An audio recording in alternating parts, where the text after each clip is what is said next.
ગમ ગણપતયે નમઃ. પ્રિય ભક્તજનો, આપ સૌનું હાર્દિક સ્વાગત છે આપણા આ ભક્તિમય વિડીયોમાં. આજે આપણે સાંભળવા જઈ રહ્યા છીએ મંગળા ગૌરી વ્રતની પૌરાણિક કથા. માતા મંગળા ગૌરી સુહાગ, સંતાન સુખ, પરિવારની સમૃદ્ધિ અને પતિના લાંબા આયુષ્યની દાત્રી માનવામાં આવે છે. તો ચાલો ભક્તિ અને શ્રદ્ધા સાથે સાંભળીએ માતા મંગળા ગૌરીની પવિત્ર કથા. ઘણા સમય પહેલાંની વાત છે. એક નગરમાં ધર્મપાલ નામના એક ધનવાન શેઠ રહેતા હતા. તેમની પાસે ધન સંપત્તિની કોઈ કમી નહોતી. તેઓ સ્વભાવથી ખૂબ જ દયાળુ, ધાર્મિક અને સદાચારી હતા. શેઠ ધર્મપાલ ભગવાન શિવ અને માતા પાર્વતીના પરમ ભક્ત હતા. સમય જતાં શેઠ ધર્મપાલના લગ્ન એક ગુણવાન અને ધાર્મિક સ્ત્રી સાથે થયા. બંને પતિ પત્ની એકબીજા સાથે ખૂબ પ્રેમથી રહેતા હતા. પરંતુ લગ્નને ઘણા વર્ષો વીતી ગયા છતાં તેમને સંતાન પ્રાપ્તિ થઈ નહીં. આ કારણે શેઠ ધર્મપાલ અને તેમની પત્ની ખૂબ જ ચિંતિત રહેતા. શેઠ વિચારતા, જો અમને સંતાન નહીં થાય તો અમારા વંશનું વારસદાર કોણ બનશે? અમારા વ્યવસાય અને પરિવારની પરંપરા આગળ કોણ વધારશે? એક દિવસ શેઠની પત્નીએ તેમને કહ્યું, સ્વામી, આપણે કોઈ જ્ઞાની પંડિતની સલાહ લઈએ. કદાચ તેમની માર્ગદર્શનથી આપણી મનોકામના પૂર્ણ થાય. પત્નીની વાત માનીને શેઠ ધર્મપાલ નગરના પ્રસિદ્ધ પંડિત પાસે ગયા અને પોતાની સમસ્યા જણાવી. પંડિતે તેમને કહ્યું, તમે બંને શ્રદ્ધાપૂર્વક ભગવાન શિવ અને માતા પાર્વતીની પૂજા કરો, નિયમપૂર્વક વ્રત રાખો અને નિષ્ઠાથી મહાદેવની આરાધના કરો. ભોલેનાથ અને માતા પાર્વતી ભક્તોની સાચી ભક્તિથી પ્રસન્ન થઈને અવશ્ય કૃપા કરે છે. શેઠ ધર્મપાલ અને તેમની પત્નીએ પંડિતની આજ્ઞા મુજબ ભગવાન શિવ અને માતા પાર્વતીની વિધિપૂર્વક પૂજા શરૂ કરી.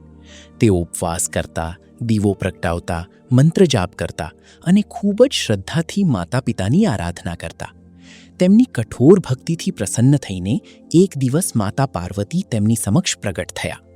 માતાએ પ્રેમથી કહ્યું, પુત્રી, હું તારી ભક્તિથી ખૂબ જ પ્રસન્ન છું.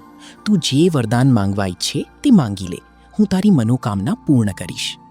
શેઠની પત્નીએ હાથ જોડીને કહ્યું, હે જગદંબા, મને સંતાનનું સુખ આપો. માતા પાર્વતીએ તેમને સંતાન પ્રાપ્તિનું વરદાન આપ્યું, પરંતુ સાથે ચેતવણી આપી કે તેમનું સંતાન અલ્પાયુ હશે. થોડા સમય બાદ શેઠ ધર્મપાલની પત્નીએ એક સુંદર પુત્રને જન્મ આપ્યો. સમગ્ર પરિવારમાં આનંદ છવાઈ ગયો. પુત્રના નામકરણ પ્રસંગે શેઠે જ્યોતિષીઓને બોલાવ્યા અને માતા પાર્વતીના વચનની વાત જણાવી. જ્યોતિષીઓએ કુંડળી જોઈને કહ્યું, આ બાળકના જીવનમાં અલ્પ આયુષ્યનો સંયોગ છે, પરંતુ જો તેના લગ્ન એવી કન્યા સાથે થાય જે શ્રદ્ધાપૂર્વક મંગળા ગૌરી વ્રત કરતી હોય તો તેના પુણ્યના પ્રભાવથી આ બાળકને દીર્ઘ આયુષ્ય પ્રાપ્ત થઈ શકે છે. શેઠ ધર્મપાલે જ્યોતિષીઓની સલાહને હૃદયપૂર્વક સ્વીકારી. થોડા સમય બાદ તેમણે પોતાના પુત્રના લગ્ન એક એવી કન્યા સાથે કર્યા જે બાળપણથી જ મંગળા ગૌરી વ્રત કરતી હતી. તે કન્યાની ભક્તિ, વ્રત અને પુણ્ય પ્રતાપના કારણે ધર્મપાલનો પુત્ર મૃત્યુના સંકટમાંથી મુક્ત થયો અને તેને લાંબુ આયુષ્ય પ્રાપ્ત થયું.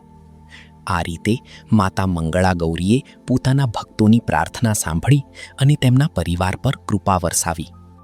હે માતા મંગળા ગૌરી, જેમ તમે શેઠ ધર્મપાલ અને તેમની પત્ની પર કૃપા કરી, તેમ દરેક ભક્તના જીવનમાં સુખ, શાંતિ, સમૃદ્ધિ અને સૌભાગ્ય લાવો. માતા સૌના પતિને દીર્ઘ આયુષ્ય આપે અને દરેક પરિવારને સંતાન સુખ તથા સુખ સમૃદ્ધિથી ભરપૂર રાખે. જે ભક્તો શ્રદ્ધાપૂર્વક આ કથાનું શ્રવણ, વાચન અને અનુસરણ કરે તેમના પર માતા મંગળા ગૌરીની કૃપા સદાય બની રહે. સૌ સાથે બોલો, જય મા મંગળા ગૌરી, જય માતા પાર્વતી, જય ભોળેનાથ. ગુજરાતીઓ વડે, ગુજરાતીઓ થકી, ગુજરાતીઓ માટે વીડી ગુજરાતી.